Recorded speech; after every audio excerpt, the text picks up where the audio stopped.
Selain profesi, di luar profesi, saya juga istri dan ibu dari 2 orang anak, yang hal tersebut membuat erat gitu kaitannya dengan apa sih tantangan yang sering dihadapi keluarga gitu, dan seperti mungkin yang ibu-ibu alami juga di saat ini, seperti itu. Nah, boleh dimulai? Ya, teteh-teteh sekalian, di masa sekarang ini banyak sekali berita-berita yang mungkin teteh-teteh sering baca di media online. Soal utang pinjol RI tembus di 74,48 triliun per September 2024. Ini kenaikannya cukup tinggi dari tahun sebelumnya ke tahun saat ini. Selanjutnya, stres karena uang bisa jadi gangguan mental. Terus ada juga sederet cerita kasus judi online dari mulai guru hingga polisi. Dan yang paling menyedihkan, baru-baru ini terjadi, ada sepasang suami istri di mana mereka itu bersedia nih, rela untuk jual ginjalnya untuk melunasi pinjol yang mereka ambil. Dan yang terakhir, ternyata menurut survei hanya 12,6% itu masyarakat punya rencana terkait dengan keuangan. Gitu. Jadi mungkin kalau bisa disimpulkan dengan berita-berita ini adalah dampak dari tidak memiliki perencanaan keuangan. Simpelnya, perencanaan keuangan itu apa? Jadi kita itu punya tujuan nih atas harta ataupun uang yang kita miliki. Seperti itu. Next. Nah, untuk sini kita dapat melihat ya, yang mungkin juga relate nih, kemarin sempat kita mengalami pandemi di mana banyaknya yang putus kerja, terus bisnisnya juga mengalami penurunan omset gitu. Nah, berdasarkan data dari survei Organisasi Kerjasama dan Pembangunan Ekonomi di Juni 2020, bahwa ini menunjukkan Indonesia ini termasuk negara yang rentan atau tidak siap menghadapi krisis ekonomi. Jadi dalam survei tersebut, ketahanan Indonesia tergolong rendah. Sebanyak 46 responden mengaku dana darurat. Jadi ketika saat itu dana darurat yang dimiliki itu hanya cukup untuk sepekan atau seminggu. Nah, jadi dari sini tuh terlihat bahwa kalau untuk tidak memiliki dana darurat, padahal itu salah satu komponen yang penting dalam perencanaan keuangan. Karena kan hal-hal yang darurat ataupun tidak kita tahu itu kan memungkinkan terjadi ya. Seperti kayak kemarin kita ada pandemi, itu sangat membutuhkan namanya dana darurat. Next, selanjutnya, dan ternyata sesuai dengan acara hari ini yaitu kajian muslimah, sudah memang takdirnya gitu ya Bu, dan tata-tata semuanya, bahwa menurut survei berdasarkan survei Dana Reksa Research Institute di tahun 2022, mayoritas atau 39,56 responden ini mengaku pengambilan keputusan dalam rumah tangganya itu diambil oleh pihak istri. Sesuai ya, biasanya julukannya kan istri itu menteri keuangan. Jadi bukan cuma juru bayar, tagihan ini itu, bayar sekolah gitu. Terus mungkin belanja bulanan, belanja beras, tapi juga istri itu bisa nih mengelola keuangan. Nah, itu niatannya, goalsnya hari ini. Jadi kita itu sebagai perempuan, sebagai istri itu kelaknya bukan cuma juru bayar, tapi juga benar-benar mengetahui cara mengelola keuangan keluarga yang baik. Nah, terus kenapa harus melakukan perencanaan keuangan? Mungkin tadi kalau misalnya udah lihat dampak buruknya dari tidak memiliki perencanaan keuangan, jadi kita bertanya apa sih yang penting dari perencanaan keuangan gitu. Manfaatnya itu yang pertama adalah stabilitas rumah tangga. Jadi dengan mengelola keuangan yang baik, ini akan berkontribusi nih Bu pada stabilitas dan kesejahteraan keluarga. Kita bisa kaitkan dengan tadi kasus yang pertama, timbulnya pinjol, itu bisa jadi juga karena keluarganya kurang sejahtera. Jadi antara kebutuhan sama pendapatannya tidak balance, tidak sesuai. Makanya ada triggers ataupun pemacu gitu ya untuk mengambil pinjaman. Terus yang kedua, dengan perencanaan keuangan maka jelas juga tujuan keuangan keluarga. Baik dari keuangan jangka pendek dan juga jangka panjang. Contohnya apa? Jadi jelas nih, kalau untuk jangka pendek, semisal tahun depan si kakak ini mau sekolah SD, masuknya kita harus siapin uang masuknya. Kalau untuk yang jangka panjang, keluarga ini kayaknya baik ya kalau misalnya kita merencanakan misalnya berangkat umroh sekeluarga, itu kan jangka panjang. Jadi kita juga bisa merencanakan. Jadi plannya tuh jelas gitu, rencana yang mau dituju tuh apa untuk keluarga.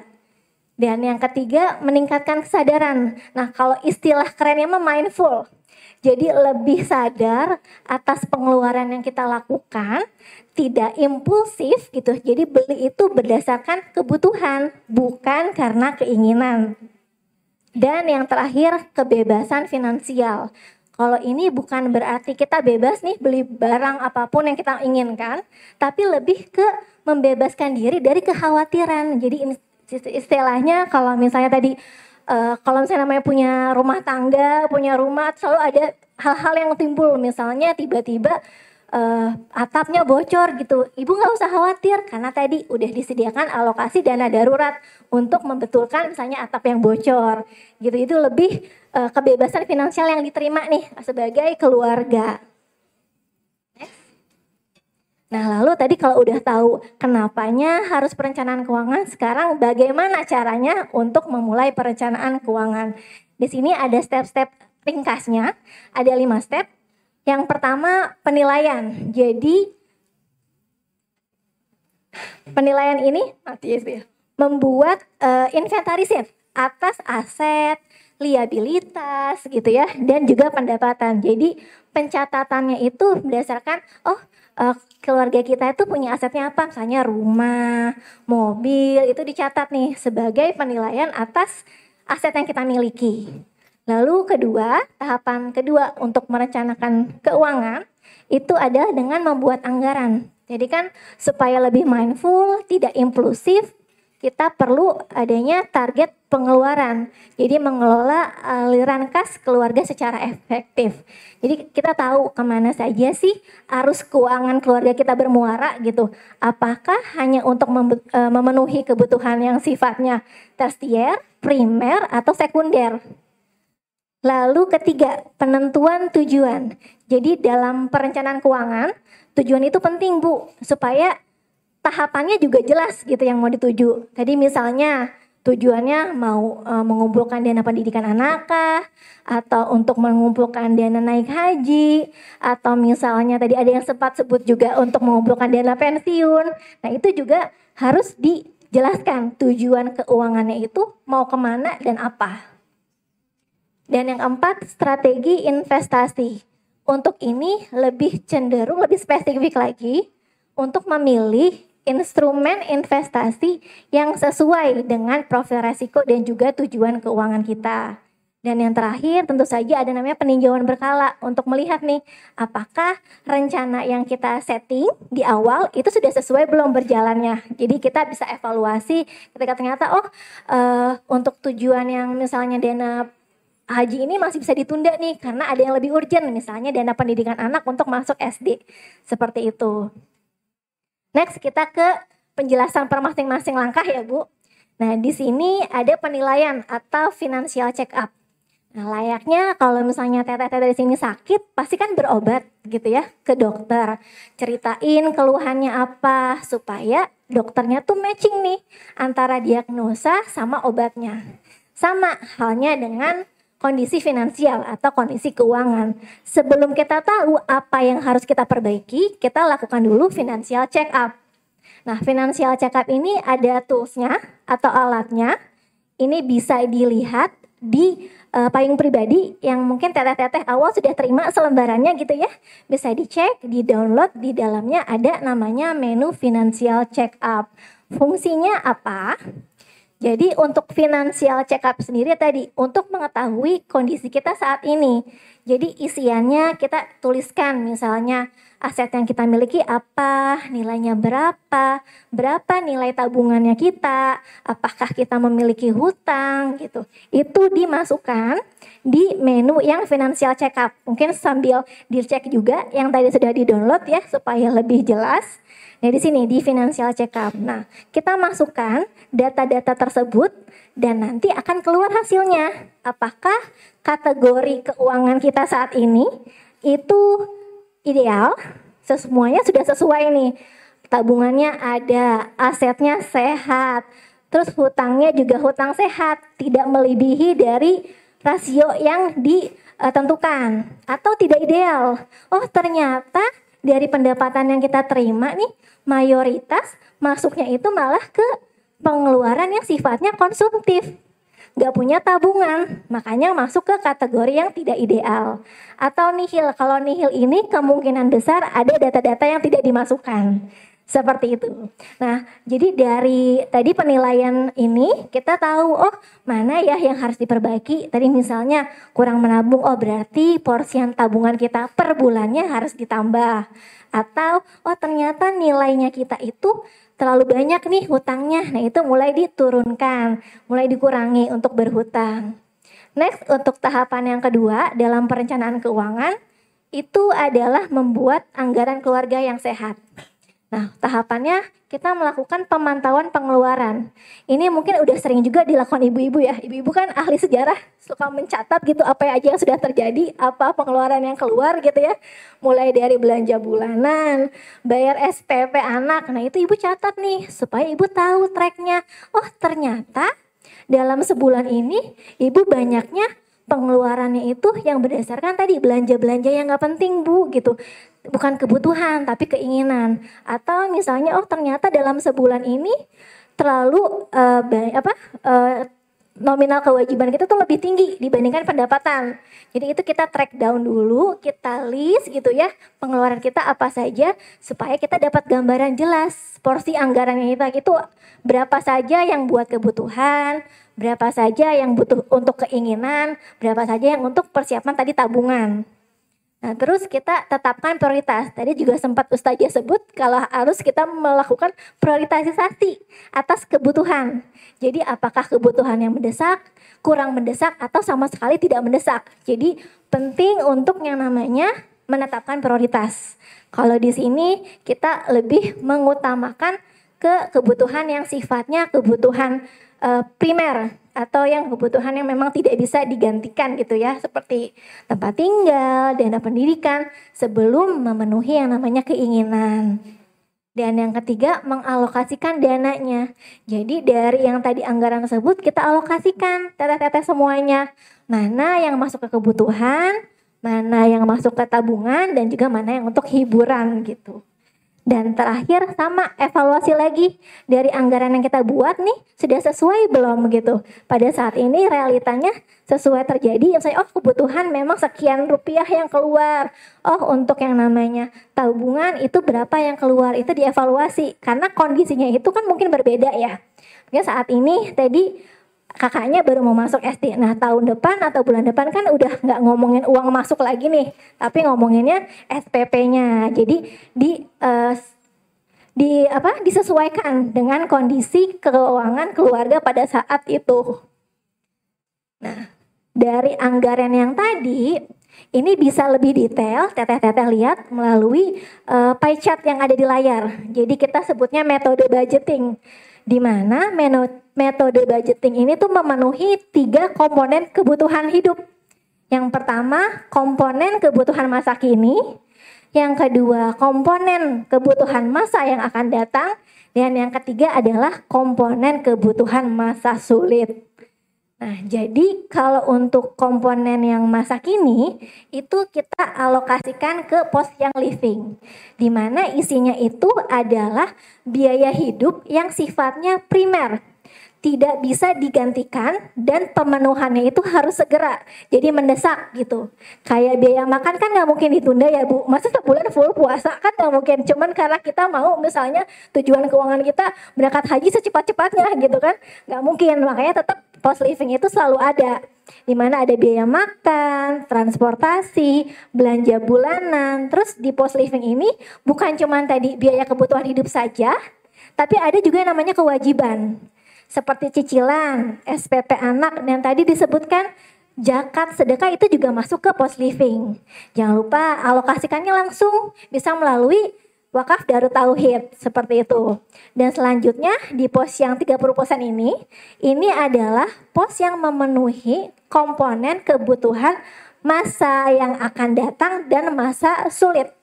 Karena di dalamnya terdapat tabungan, investasi, asuransi, dan dana darurat. Makanya kita sebut nih posnya saving. Nah, artiannya bukan cuma saving dalam artian bahasa Inggris translate Indonesia menabung ya. Tapi saving ini juga bisa diartikan dengan menyelamatkan. Kenapa menyelamatkan? Karena dilihat bahwa di pos saving ini ada ada pos asuransi dan dana darurat. Semisal anggota keluarga kita sakit, kalau kita punya asuransi Bu, ada pihak asuransi nih yang mengcover biaya yang muncul ketika keluarga kita sakit, dibayarin gitu ya. Beda halnya kalau kita nggak punya asuransi, mau nggak mau ada biaya yang timbul. Nah, biaya yang timbul ini bisa mengganggu atau masuk ke pos pengeluaran yang sudah kita set seperti ini. Apakah misalnya jadi menambah di biaya living karena ada biaya obat gitu ya, atau mengurangi tabungan yang kita miliki karena tadi kita nggak punya asuransi nih, jadi mau nggak mau uang pribadi kita harus keluar gitu kan untuk resiko dari resiko sakit. Atau ya kalau yang dana darurat ini lebih urgent lagi, kayak kemarin terjadi pandemi, banyaknya yang tidak berpunya penghasilan, itu kan tetap harus hidup ya. Selama kita hidup itu pasti mengeluarkan biaya gitu, entah untuk makan, transport gitu. Butuh namanya dana darurat. Ini dialokasikan per bulan, kalau secara idealnya itu adalah di 30% dari pendapatan keluarga yang diterima. Lalu yang terakhir, post playing, ini adalah komponen kebutuhan masa kini yang paling menyenangkan. Jadi teteh-teteh jangan pusing, waduh semuanya masuknya ke living, biaya gitu semuanya beban, aduh harus nabung banyak gitu.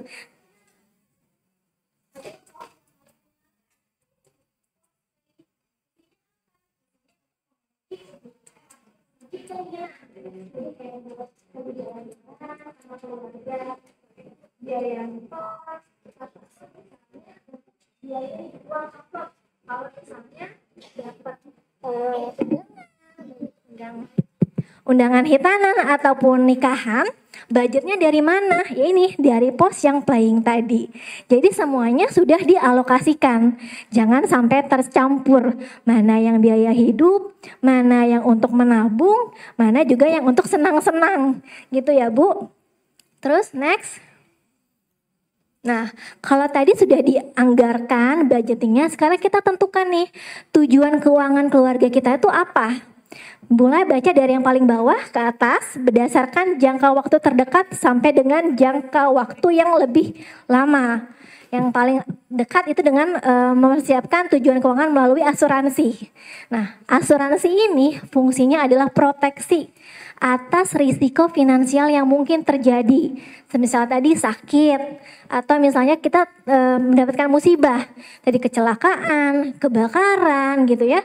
Itu ada asuransi ini yang melindungi diri kita sendiri. Ataupun yang paling terakhir dan paling tinggi ibaratnya untuk resiko finansial adalah resiko jiwa. Ketika kita meninggal gitu ya, ada ahli waris yang bisa diteruskan nih hidupannya. Terus lanjut ke investasi, tujuan keuangan kita ini lebih ke membangun portofolio investasi yang beragam. Apa sih portofolio gitu? Jadi produk-produknya itu nggak cuma satu. Jadi misalnya keluarga yang A ini portofolionya itu punyanya reksadana, deposito, saham gitu ya. Dan pastikan portofolio investasi ini masuknya ke yang akad syariah supaya berkah ya Bu. Jadi enggak yang konvensional. Terus yang ketiga tujuan keuangan untuk pendidikan anak. Jadi kalau misalnya yang sudah berkeluarga, punya anak yang akan mendekati masa sekolah gitu. Tujuan keuangannya adalah untuk pendidikan anak. Untuk merencanakan tabungan pendidikan untuk anak-anak. Lalu yang kedua itu adalah menyiapkan dana darurat. Nah tadi ini tuh untuk menghadapi situasi darurat seperti tadi ketika ada pandemi atau tiba-tiba suami dapat pemutusan kerja gitu. Kita sebagai keluarga itu masih bisa melanjutkan hidup karena tadi punya dana darurat.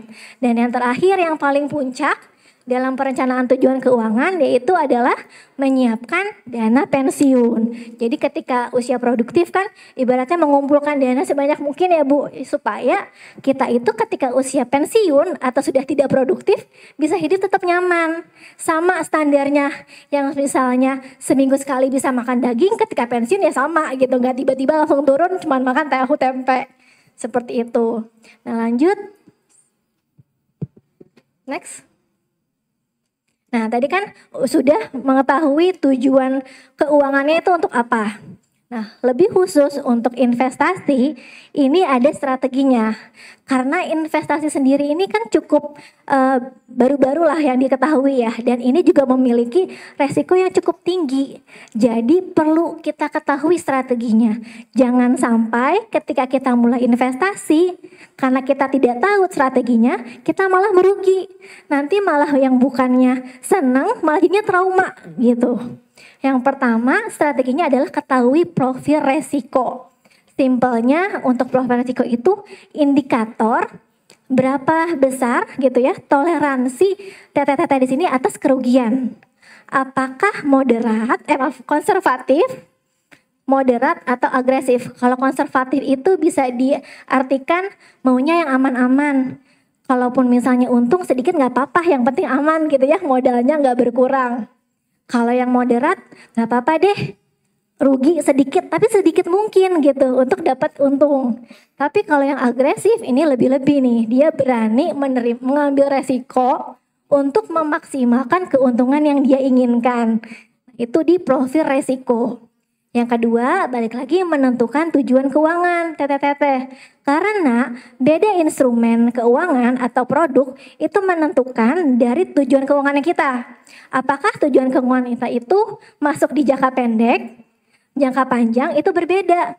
Semisal saya maunya 3 tahun ke depan misalnya punya 100 juta. Itu kan jangka pendek ya. Bisa pakai instrumen-instrumen keuangan yang memang returnnya lebih stabil dan memaksimalkan keuntungan di 3 tahun.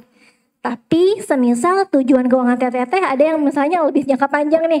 Mau sekarang umur 30 misalnya, mau pensiun di usia 55 tahun punya dananya 1M. Bisa tuh dialokasikan dananya itu di saham.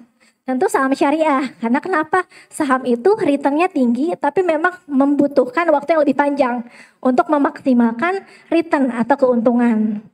Dan yang ketiga ini punya alokasi khusus. Jadi kalau investasi jangan sampai uang dapurnya TTT dipakai, bahaya. Kenapa bahaya? Karena investasi ini tadi untuk dapat untung tuh perlu waktu yang lama. Kalau pakai uang dapur ketika kita poskan investasi, lah besok makannya apa? Gak bisa ya, jadi memang harus alokasi khusus Bu. Dialokasikan di dana yang saving, investasinya mau berapa persen. Kalau bisa juga pakai uang dingin, idle money. Jadi kiranya, oh punya nih dana 1 juta dalam kurun waktu 2 tahun, 3 tahun kayaknya nggak kepake deh. Taruh di investasi supaya tadi return atau keuntungannya maksimal. Dan yang terakhir adalah konsisten.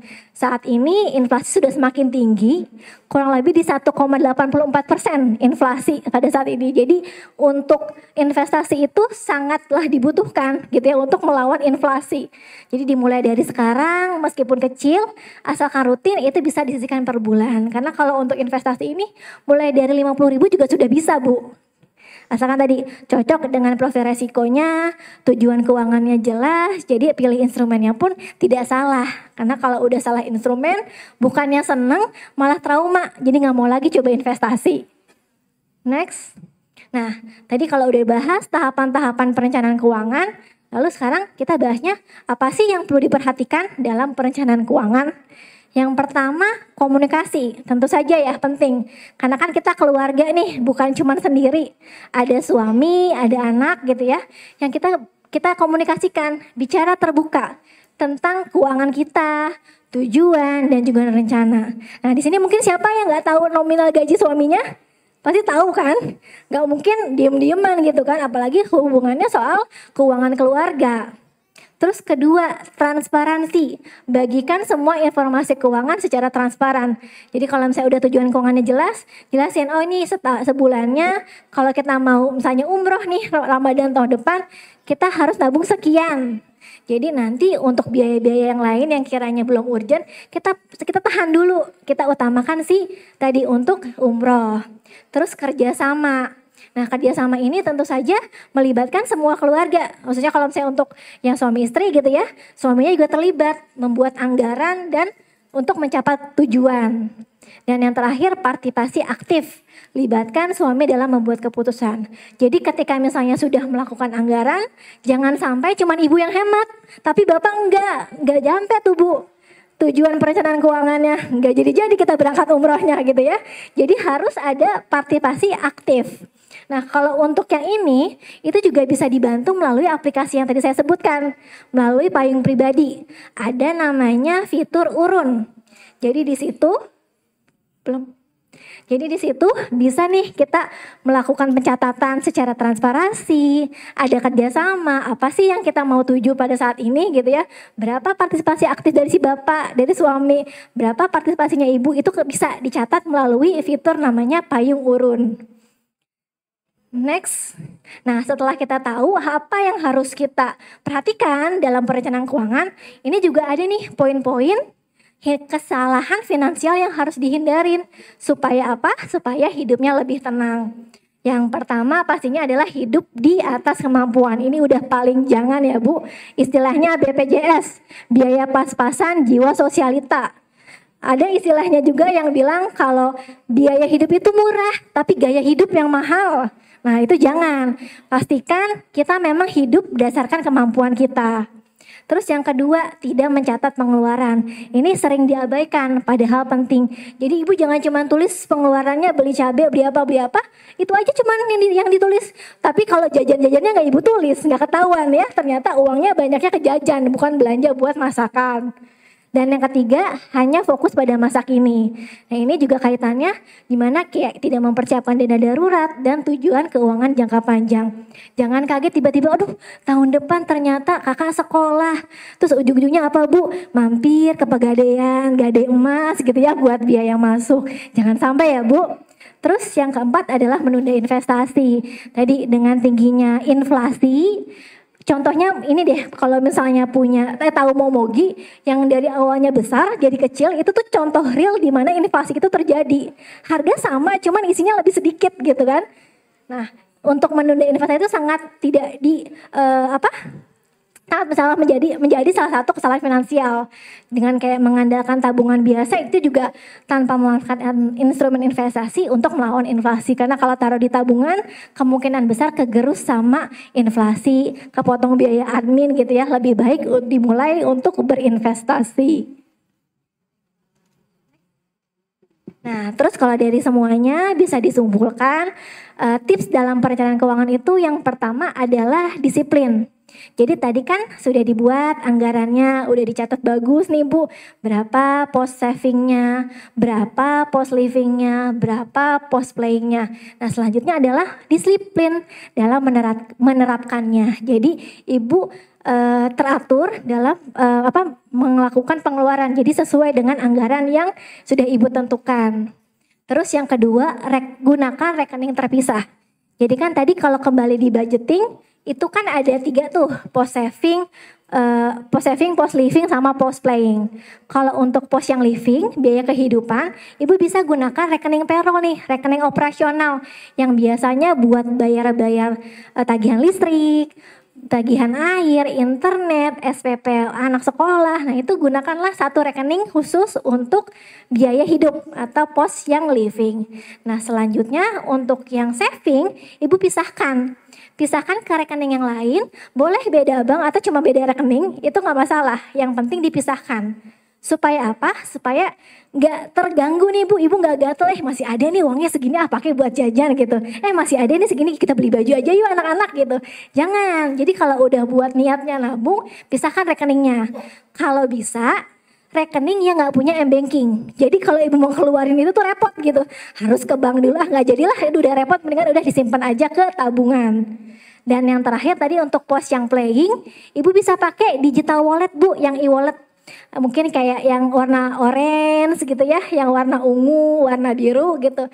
Supaya memudahkan ketika teteh-teteh ini bertransaksi di e-commerce kesayangan. Jadi udah nih diposkan aja, pokoknya sebulan jatah buat jajan, buat belanja ada di wallet yang A. Udah nggak diganggu. Jadi ketika memang yang A itu udah habis, ya udah berarti jatah senang-senangnya ya udah selesai. Gitu. Dan yang ketiga, ini kita bisa menggunakan alat bantu keuangan kayak tadi yang financial check up buat mengetahui kondisi keuangan kita. Terus sekarang juga banyak aplikasi digital buat melacak pengeluaran. Jadi ketika misalnya, oh hari ini misalnya ongkos transfernya sekian, masukin ke aplikasi gitu ya. Oh selanjutnya kita belanja bulanan. Untuk kebutuhan sebulan ini habisnya sekian gitu, ditaruh di aplikasi tersebut. Dan yang tadi juga untuk yang alat bantu bisa pakai yang payung urun tadi. Ketika kita punya target atau tujuan keuangan, supaya terlihat transparansi berapa partisipasi per masing-masing anggota keluarga, itu bisa dipantau melalui si payung urun. Dan yang terakhir evaluasi Bu, apakah dari rencana yang kita set ini sudah sesuai atau jangan-jangan wah ternyata dengan budgeting ini jadinya kok rasanya nggak nyaman ya hidupnya ya, kayaknya terlalu ini terlalu ketat gitu, nggak bisa jajan ini, coba dievaluasi lagi, apa mungkin komposisi hutangnya masih terlalu banyak sehingga biaya hidupnya lebih tinggi dan menekan si biaya yang senang-senang tadi gitu. Terus lanjut ke ilustrasi nih buat gambarannya gitu ya. Gimana sih pakai yang namanya metode 50 30 20. Ini ada ilustrasi keluarga namanya Bapak Budi. Bapak Budi ini penghasilan sebulannya 15 juta Bu.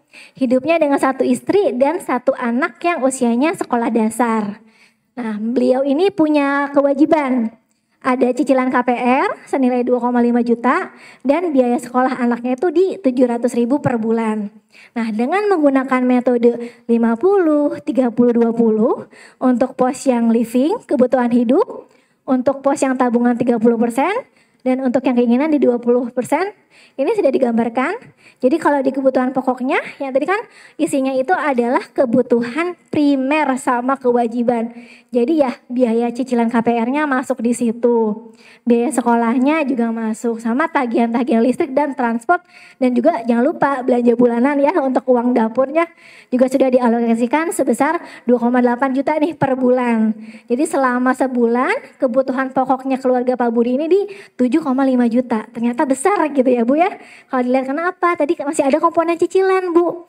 Karena kalau saat ini ya dengan kondisi tadi 15 juta per bulan, kemungkinan besar pasti punya cicilan KPR gitu. Terus untuk yang pos savingnya ini dialokasikan di 30%, kurang lebih di 4.500.000. Untuk apa saja? Nah, Bapak Budi ini mindful nih orangnya, dia udah mengalokasikan tabungan darurat. In case kenapa-napa, atap bocor gitu ya, ban mobil kempes gitu ya atau rusak, ada nih tabungan dana darurat yang disediakan 1 juta sama Pak Budi. Ini pasti istrinya Pak Budi nih yang naruhin gitu ya. Terima gaji langsung ditaruh-taruh gitu. Terus ada asuransi juga nih 1 juta mengantisipasi ketika misalnya anggota keluarganya itu sakit. Dan untuk asuransi ini ya pasti pilihnya juga tadi yang akad syariah supaya berkah. Dan jangan khawatir kalau di payung pribadi juga kita punya produk asuransi, itu juga asuransi syariah. Jadi lengkap, bisa melakukan financial check up, bisa melakukan tadi pengecekan gitu ya, bisa melakukan pengecekan ketika untuk partisipasi keuangan, sama ketika mau untuk asuransi bisa juga dipilih ke payung pribadi. Dan investasi pendidikan anak. Dilihat ya kalau anaknya kan masih SD, panjang perjalanannya gitu ya, belum SMP, SMA, kuliah. Jadi butuhnya di investasi karena jangka panjang, taruhlah di 1.500.000. Pak Budi ini bisa menyesuaikan, dia itu masuknya ke profil risiko mana. Kalau risikonya ternyata moderat, Bapak Budi masukinnya ke reksadana. Tapi kalau Bapak Budi ternyata agresif, bisa masuk ke saham syariah supaya lebih maksimal. Nah, masuk ke investasi jangka panjang. Ini Pak Budi anggarkan untuk dana pensiunnya Bu. Jadi dia udah menganggarkan untuk pensiunnya ini di 1 juta disimpan di instrumen keuangan yang memang returnnya tinggi. Kayak reksadana campuran, saham ataupun taruh di emas gitu. Dia cicil emas gitu nanti ketika sudah terkumpul bisa nanti dijual dan ditaruh ke instrumen keuangan lainnya. Gitu. Dan yang terakhir untuk keinginan ada dialokasikan di 3 juta. Ini keperluannya ketika misalnya keluarga Pak Budi mau makan di luar, mau rekreasi, hiburan gitu ya. Ini dialokasikannya di sini. Ataupun misalnya mau belanja nih, adanya butuh tas baru, ada di sini di 800.000. Nah, kalau dari gambaran ini ada pertanyaan, gimana kalau misalnya ada kebutuhan yang mendadak? Tiba-tiba handphone Pak Budi rusak dan handphonenya itu diperlukan untuk kerja. Nah kalau di sini kan ada tabungan darurat, asuransi pendidikan anak jangka panjang, kemungkinan besar susah untuk ditarik ya Bu. Jadi tabungan dana darurat memang khusus untuk ketika kondisinya darurat. Cuma 1 juta nih misalnya baru mulai. Sedangkan harga handphone 3 juta. Terus 2 jutanya dari mana? Jawabannya bukan berhutang ya Ibu. Tapi kita pakai pos yang lain nih. Pos keinginan. Ini kan sifatnya tentatif. Bisa keluar, bisa enggak. Kalau misalnya tadi ada kondisi yang darurat, Pak Budi bilang sama keluarganya, Bu, bulan ini kita nggak jalan-jalan dulu ya, handphone Bapak rusak. Uang yang 1.200.000 ini bisa Pak Budi simpan dulu nih untuk beli handphone baru dalam 1 bulan. Bulan depannya kan belum kekumpul ya, kurangnya tadi kan 3 juta. Nah bulan depannya sama. Jadi selama 3 bulan Bapak Budi dan keluarga ini menerapkan delay gratification atau penundaan atas kesenangan. Untuk apa? Untuk memenuhi kebutuhan yang memang sifatnya emergency. Tadi handphonenya rusak. Jadi dengan ini, dengan pengelolaan keuangan yang udah dipos-poskan, ini meminimalisirkan keluarga Pak Budi untuk berhutang kembali. Gampangnya kan pasti ambil handphone langsung pinjol gitu ya, pinjaman online. Tapi enggak, Pak Budi berpikir, oh saya kan udah punya cicilan KPR. Kalau misalnya ngambil utang lagi makin besar di sini. Nanti pasti akan berkurang. Di tabungannya berkurang, di kesenangannya berkurang. Jadi lebih baik menunda sesuatu saat ini. Tadi delay gratification itu menunda kesenangan untuk mendapatkan tadi kebutuhan yang sifatnya urgent, tapi juga tidak memberatkan ke depannya gitu. Makanya tadi dilakukan pos yang 50, 30, 20% gitu. Nah itu untuk slide terakhir dari saya. Mungkin silakan tete-tete di sini ada yang mau bercerita soal pengalaman perencanaan keuangannya ataupun juga mau bertanya, saya persilahkan. Silakan. Assalamualaikum warahmatullahi wabarakatuh. Perkenalkan nama saya Balkis, ingin bertanya. Di saat kita punya usaha sampingan, baru merintis, pastikan ada hal-hal tidak terduga. Nah di saat kita membutuhkan, misalnya bulan pertama, kedua ternyata tiba-tiba ada kerugian yang agak lumayan. Nah untuk menutup kerugian itu dan mengantisipasi ke depannya, kira-kira pos mana yang bisa kita pakai? Terima kasih. Ya, pos mana yang kita ketika baru mulai berbisnis gitu ya Bu ya. Nah mungkin kembali ke yang pos budgeting. Nah ini kan kalau pos budgeting mungkin sifatnya juga harus dijelaskan. Tujuan Ibu bisnis pasti kan ada hal yang ingin dicapai ya Bu ya. Nah itu mungkin bisa masuk ke yang pos yang saving tadi. Mengurangi kemana ketika ada kerugian, pakai yang dana darurat. Itu kan sifatnya memang musibah gitu ya, tidak direncanakan, tapi memang harus ditanggulangi. Jangan cari jalan ringkas dengan mengambil pinjaman, pakai dana maksimal yang kita bisa alokasikan, ambil dari dana darurat yang kita punya. Untuk dana darurat ini sifatnya bukan suatu nominal yang harus tersedia saat ini, tapi bertahap. Ibu alokasikan 1 juta sekarang, bulan depan bisa jadi 500.000, nggak apa-apa. Yang penting ada Bu. In case ada hal-hal yang sifatnya darurat, nggak kelimpungan untuk cari dana, udah ada posnya di dana darurat. Seperti itu. Semoga menjawab ya Bu. Ya silakan. Atau lagi ya terakhir, maaf.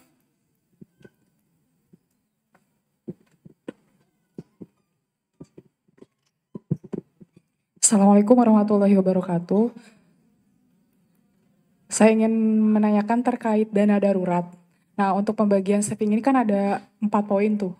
Nah, tabungan berapa persen, terus investasi juga berapa persen. Itu kan semuanya atau pilihan aja. Kalau misalnya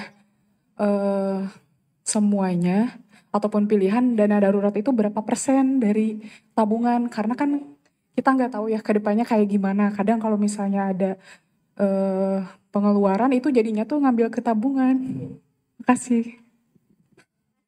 Untuk pertanyaannya, jadi dari 30% yang di saving ini berapa persen ya alokasi ratanya gitu kurang lebih. Jadi gini, kalau untuk yang saving ini kembali lagi, tujuan keuangan yang prioritas saat ini apa? Apakah tabungan tadi untuk misalnya ada kebutuhan yang jangka pendek atau yang jangka panjang. Nah itu dialokasikannya melalui persentase. Kalau misalnya tadi, rencana ke depannya gak ada yang namanya misalnya pembelian besar gitu ya. Tabungannya bisa nih kita tahan dulu misalnya cuma di 10%. Nah kalau misalnya untuk investasinya, karena investasi ini sifatnya jangka panjang, ketika pun kita alokasikannya kecil, itu masih bisa terima return. Minimal mungkin 5%. Tapi kalau untuk yang dana darurat, secara ideal itu harus kita alokasikan sebesar 10% dari penghasilannya kita. Itu kan kelihatannya besar ya, langsung waduh gitu kan. Nah kalau misalnya 10% kebesaran, kita tekan lagi di 5%. Tapi jangan lupa Bu, tata-tata semuanya ketika punya bonusan, THR, nah alokasikan sebagiannya itu ke dana darurat supaya cepat tercapai. Karena kalau misalnya nunggu cuma dari 5% per bulan aja, gak tercapai gitu ya. Idealnya 10% dan berapa nominalnya itu kurang lebih di 6 sampai 12 kali pengeluaran per bulan. Jadi misalnya keluarganya pengeluaran per bulan itu 10 juta, minimal punya dana darurat 60 juta. Untuk satu orang, bukan satu keluarga. Besar jadinya kan, makanya itu bertahap dikumpulkannya.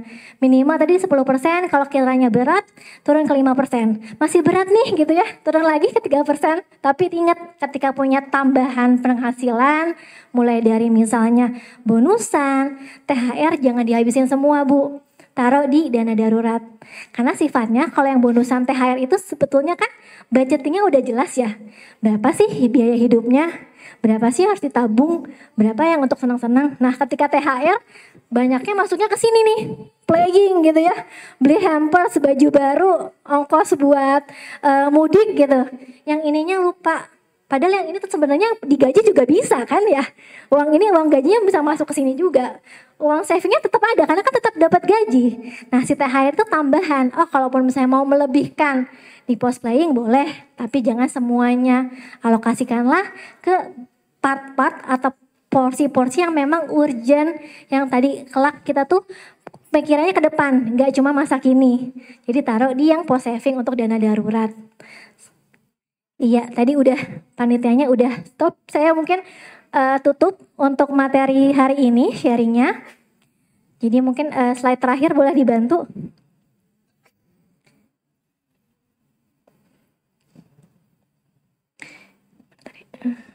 Iya.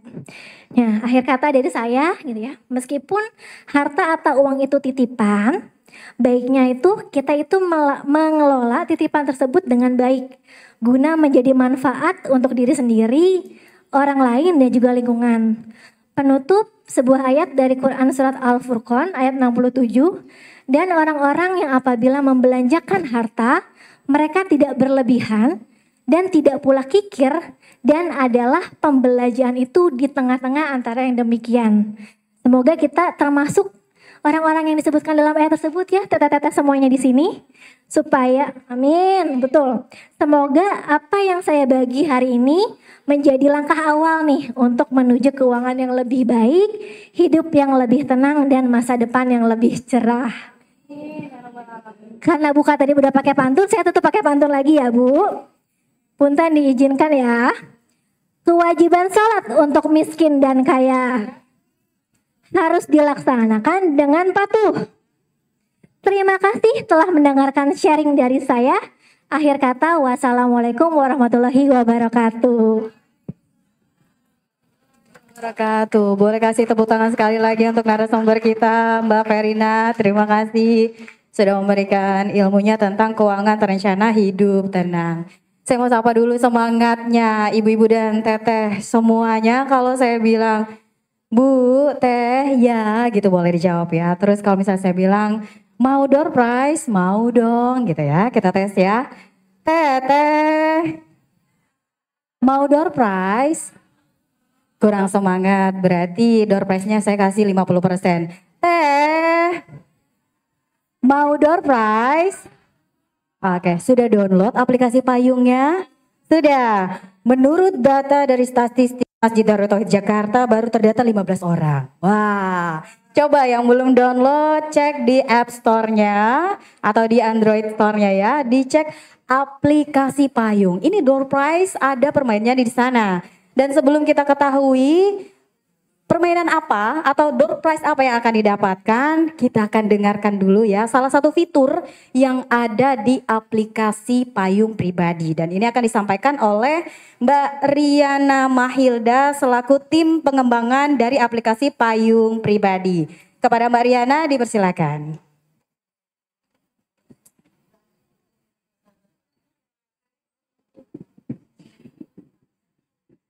Assalamualaikum warahmatullahi wabarakatuh. Selamat siang teteh.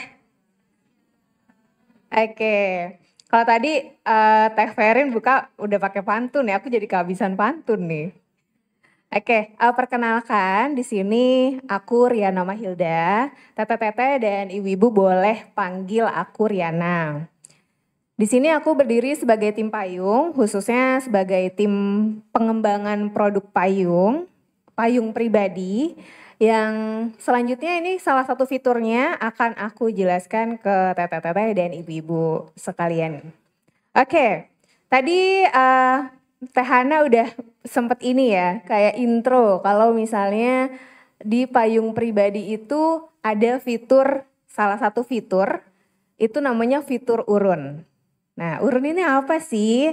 Pasti di sini teteh dan ibu-ibu udah familiar ya dengan kata-kata urun, urunan, ya kan, patungan, wudunan, apalagi? Iya, saweran, betul. Nah, jadi di payung pribadi ini kami membuat salah satu fitur untuk mempermudah teteh dan ibu-ibu dalam melakukan kegiatan urunan tadi gitu. Aku mau tahu dulu dong di sini kesibukannya rata-rata apa nih? Bekerja atau ibu rumah tangga atau kuliah? Ibu rumah tangga, oke. Ada yang masih kuliah di sini? Kuliah. Kebanyakan bekerja ya? Oke. Nah, jadi sebagai contoh ya, kalau misalnya kita di kerjaan itu suka ada ini enggak sih, kayak kalau ada teman menikah, kita patungan kado, ya kan? Patungan yuk buat kado nikahnya si mas ini gitu. Kemudian kalau ada yang lahiran, ya kan? Si Teh ini lahiran nih gitu. Kita ini yuk patungan buat ngasih kado ke beliau gitu. Atau misal di sini ibu-ibu di lingkungan rumahnya, biasanya ada apa Bu? Ada kegiatan rutin bulanan misalnya untuk arisan ya, udah pasti ya ibu-ibu ya.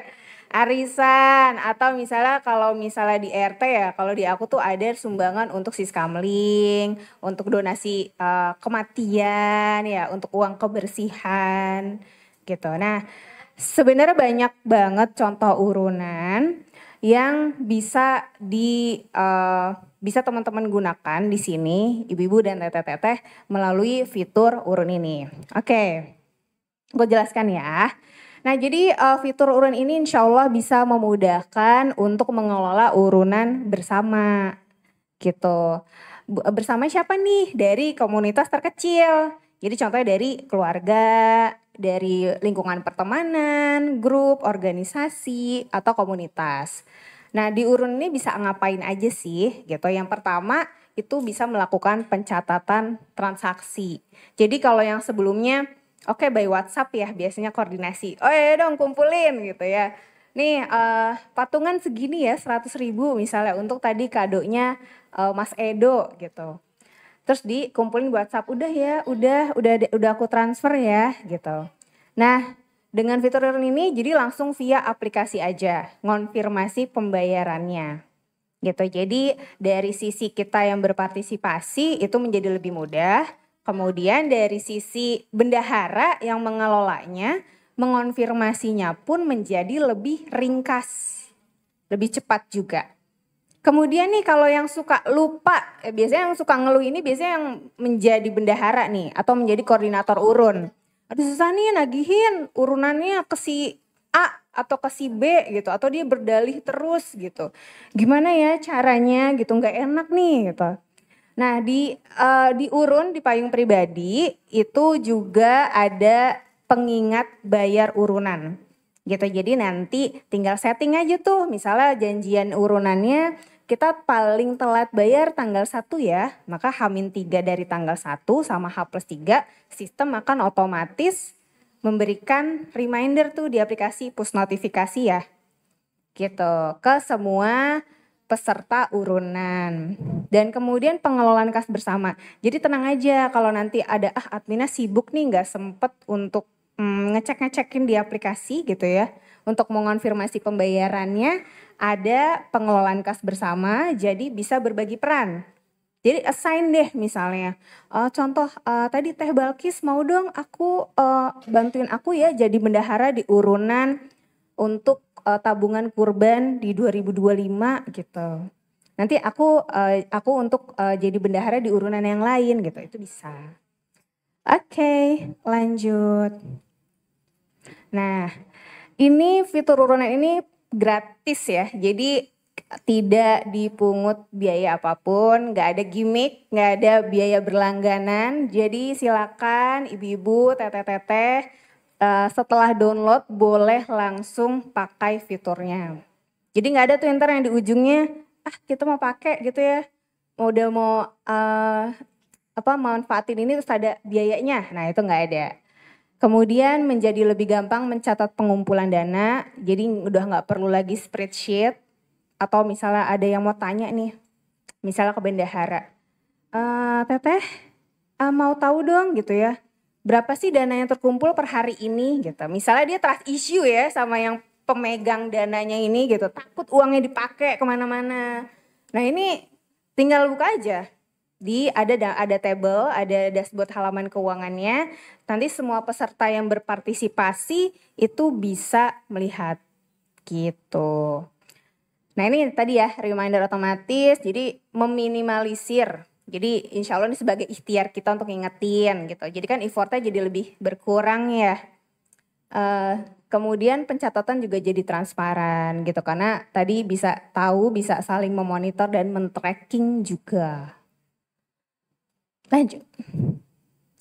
Oke, jadi fitur urun ini harapannya ya dari kami, dari tim Payung gitu mengembangkan. Karena kami juga melihat ada kebutuhan dan memang budaya Indonesia ini kan sangat kental dengan gotong royong. Tolong menolong, tadi bertahun ya. Kita mau banget nih kita dalam berukhuwah kita juga bisa saling membantu tadi dengan harta kita, salah satu alat yang kita punya misalnya. Nah ini fitur urun ini sebagai toolsnya untuk bisa melakukan tadi proses tersebut. Jadi insya Allah lebih dari sekedar alat bantu, Payung Urun tadi punya misi mulia untuk menghidupkan kembali semangat tolong menolong dalam komunitas. Dari komunitas yang terkecil tadi ya, dan komunitas tuh di mana aja.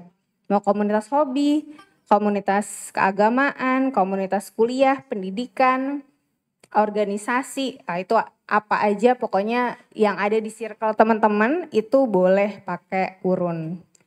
Sehingga memperkuat keterlibatan anggota dan menciptakan lingkungan yang saling mendukung. Seperti itu. Ada lagi? Oke. Nah, ada pertanyaan dulu sampai sini? Kayak aku masih ada waktu 10 menit. Ada pertanyaan terkait fitur urun?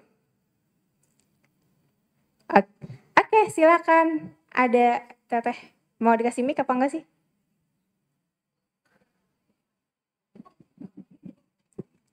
Silakan Teteh. Ntar ya, MC-nya lagi ngasih mic dulu. Itu, sebelah situ.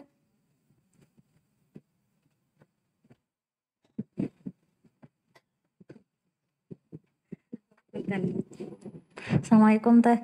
Waalaikumsalam. Teteh mohon maaf saya tuh bertanya masih kurang paham.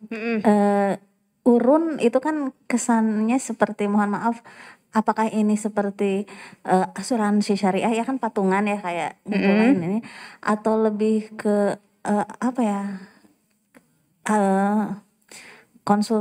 hanya konsultasi keuangan saja atau bagaimana? Mohon maaf saya bertanya karena iya nggak apa-apa. Kalau ada yang kurang jelas atau kurang paham nggak apa-apa ditanya aja ya. Oke, udah. Oke, ada lagi? Biar aku jawab sekalian boleh, Teh Balkis?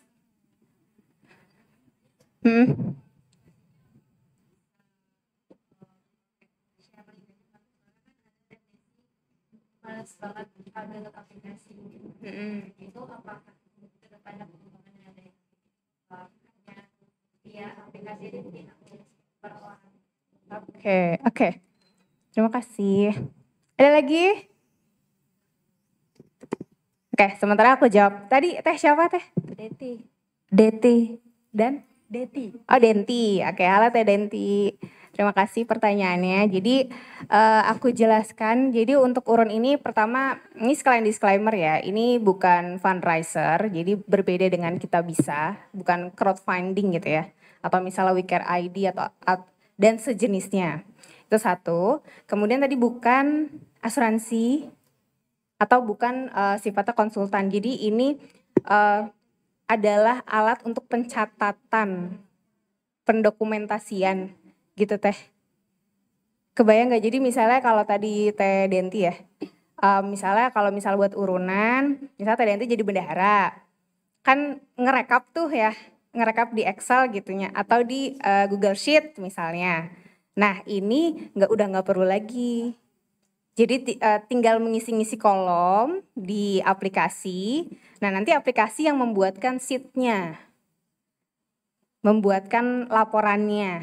Dan itu udah terakumulasi tuh total. Jadi udah nggak usah mainin rumus Excel gitu ya. Atau bingung gimana nih kalau yang nggak tahu rumus Excel gitu-gitu. Gitu. Jadi ini pendokumentasian dari urunan yang dilakukan sama kita dan teman-teman kita di komunitas. Terjawab atau ada yang masih kurang jelas?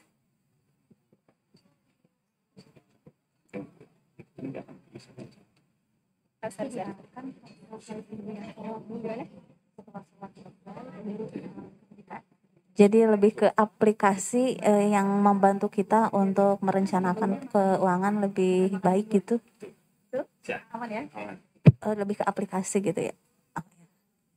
Ya, terima kasih. Sama-sama. Oke, terima kasih. Ada lagi sebelum aku masuk ke sesi selanjutnya? Terakhir, boleh? Silakan Teh Hana. Ini aku hampunten pisan ya kalau misalnya agak buru-buru gitu. Bismillahirrahmanirrahim. Assalamualaikum warahmatullahi wabarakatuh. Waalaikumsalam warahmatullahi wabarakatuh. Ya, mohon maaf sebelumnya saya mau bertanya karena ini adalah aplikasi yang menurut saya juga membutuhkan data pribadi ya. Apakah di sini ada privacy policy-nya? Ya saya cuma pengen tahu itu aja ya karena itu menyangkut keuangan. Kalau di perbankan kan kita sudah terjamin ya insya Allah. Yap. Bagaimana dengan ini karena sifatnya digital? Oke, makasih. Tadi dengan siapa? Maksudnya namaku? Oh ya, iya. Nama Atri. Atri. Oke. Teh Atri ya. Oke. Makasih Teh. Aduh ini berarti Teh Atri care loh sama payung pribadi sampai nanyain gitu ya perkara privacy policy. Ya jadi ini juga info buat teman-teman sekaligus menjawab pertanyaan Teh Atri. Ketika kita mendevelop atau merilis ya aplikasi payung pribadi itu sudah masuk ke dalam concern kami. Jadi dari tim legal payung sendiri itu sudah membuat privasi policy gitu, termasuk terkait penggunaan data pribadi ya. Kayak misalnya kayak email, karena ketika mendaftar itu kan teman-teman dimintakan email ya. Email, nomor handphone gitu kan, nama. Nah itu ada syarat dan ketentuan dan privasi yang mana itu statementnya adalah kita hanya menggunakan jika teman-teman itu konsen. Gitu. Jadi kalau emang dan itu dilindungi juga gitu dalam legal ini. Jadi teman-teman bisa baca lebih lanjut di sebelah sini. Nah ini pengumpulan data pribadi juga ada. Jadi boleh dibaca saja untuk lebih detail ya perkara pasal-pasal dan poin-poin dari legalitasnya seperti itu gitu. Oke, tadi ketinggalan untuk saran ya dari Mbak siapa namanya? Mbak Balkis. Oke, untuk saat ini untuk mencoba fitur urun, baik itu kreator yang nanti membuat grup atau admin, dan juga pesertanya memang diharuskan untuk punya akun gitu. Tapi tadi sarannya apakah bisa nih kalau cuma share link gitu ya. Nah itu saat ini belum ada, belum kita akomodir, tapi itu menjadi masukan ya, khususnya buat aku dan tim pengembang lainnya gitu untuk mempertimbangkan poin tersebut. Terima kasih. Oke, ada lagi pertanyaan? Tidak ada ya? Oke, karena jadwal aku mepet-mepet zuhur. Oke, jadi selanjutnya ini kita mau ada challenge. Nah, jadi challenge-nya itu nanti di sini teteh-teteh dan ibu-ibu silakan buat kelompok. Minimal 2 orang. Maksimal bebas, ya kan udah janjian tuh kayaknya tuh. Ya 2 orang ya, karena grup nih nggak bisa sendiri gitu. Jadi minimal 2 orang, maksimalnya bebas, silakan berkelompok. Kemudian silakan buat urunan menggunakan fitur urun.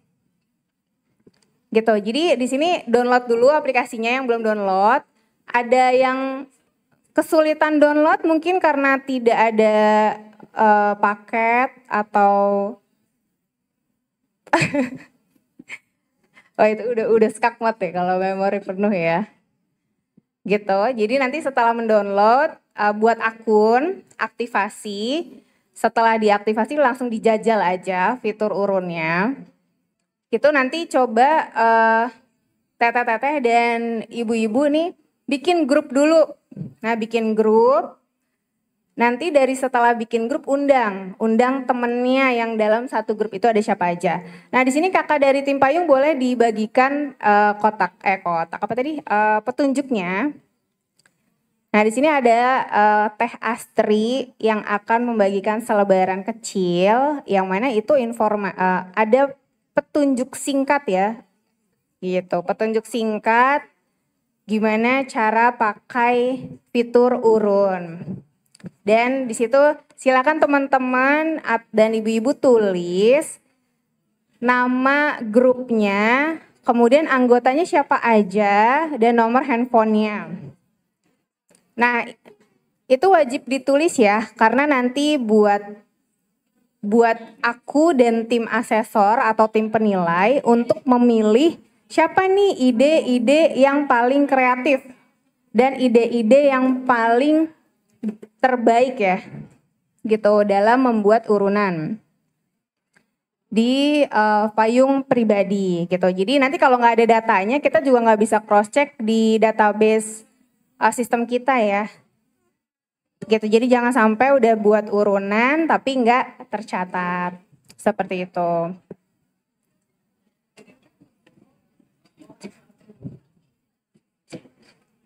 Apa?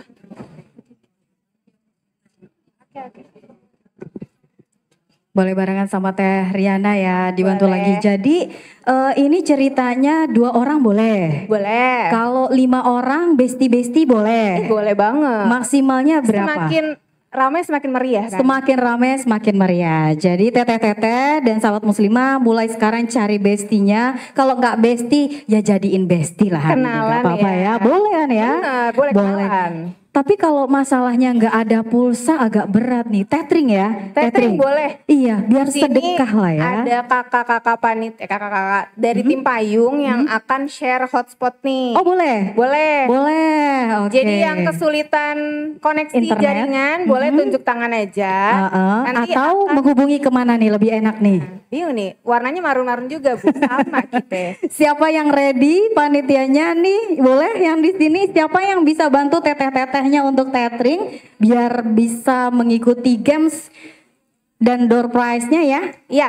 Ya, silakan bisa dibantu nanti teteh-tetehnya. Jadi nggak ada masalah sebenarnya ya? Nggak ada masalah. Nggak ada, semuanya ada solusinya ya? Betul. Oke, berarti 2, 5 boleh. Boleh. Yang belum jadi bestian lah hari ini.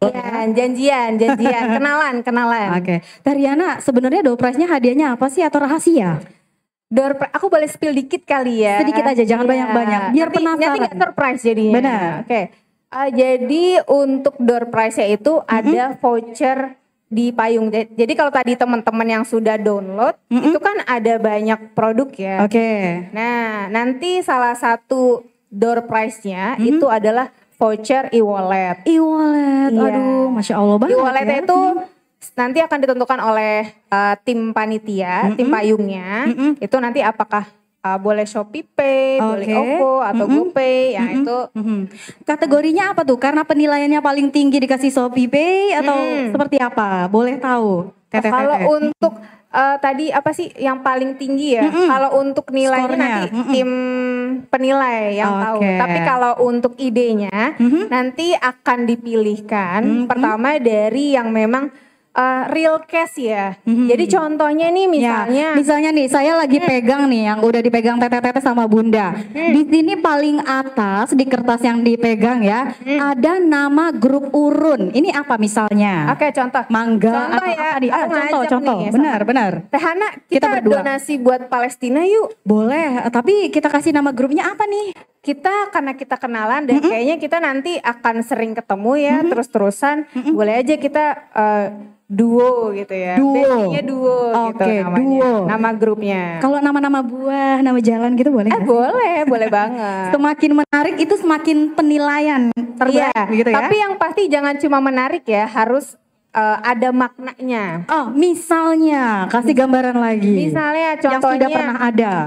Karena kenalnya dari kajian muslimah ya. Oke. Kajian Kasih nama muslimah, urunnya jadi, apa? Nama grup urunnya. Duo Sister Villa ya. Masya Allah. Duo Sister Villa. Iya. Duo sister masuk surga gitu ya. betul. Masya Allah. Kan?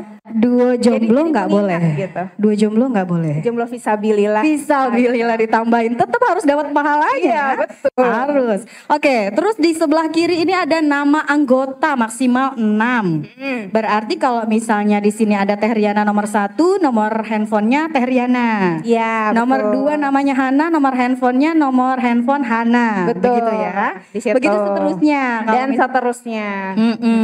Nah, terus ini tahapannya download aplikasi sudah pasti ya. Kemudian masuk aplikasi, klik urun. Urun itu kalau nggak salah di sebelah kiri atas. Iya, itu nama fiturnya. Nama fiturnya. Betul. Berarti kita masuk ke urun yang paling atas. Betul. Oke, kiri atas. Ikutin aja step-stepnya.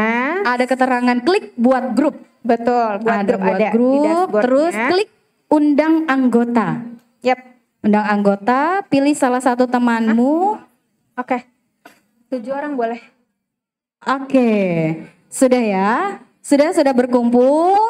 Baik, selanjutnya itu nanti pilih salah satu temanmu, lalu kamu bisa mulai buat urunan dengan klik buat urunan. Oke, jadi tahap setelah tadi membuat grup, kemudian mengundang teman-temannya untuk menjadi anggota, itu silakan dilanjutkan dengan buat urunannya, gitu. Sampai buat urunannya. Gitu. Jadi kalau grup itu kan baru grup kelompokan orangnya. Ya. Nah, urunan ini baru tentang uangnya nih. Oke. Gitu. Tadi Misalnya, kalau grup itu kasih kayak baru contoh. ngumpulin orang-orangnya nih ya. Terus baru ngomong, ayo tadi yang donasi Palestina kita buat. Oke. Oke, jadi tadi di grup yang duo Sister Villa, buat lagi di dalamnya itu ada urunan donasi Palestina di Januari misalnya. Oke. Jadi itu urunan donasi Palestina. Oke, misalnya kita sudah sampai ke tahapan terakhir nih nomor 5, buat urunan. Udah diklik, munculnya apa aja di sana Teh Riana? Nanti ada formulir. Oke. Jadi ada formulir buat urun. Nah, di situ nanti teman-teman bisa isi dan sesuaikan dengan kebutuhan ya tadi dengan idenya. Oke. Contoh kalau misalnya buat donasi Palestina, tadi misalnya kita targetkan, kita tetapkan ya tadi kalau dari sharingnya Teh Ferin, azan. Oke. Kita break dulu untuk azan ya, nanti Oke. diinformasikan lagi. Break dulu ya teman-teman Baik, karena azan.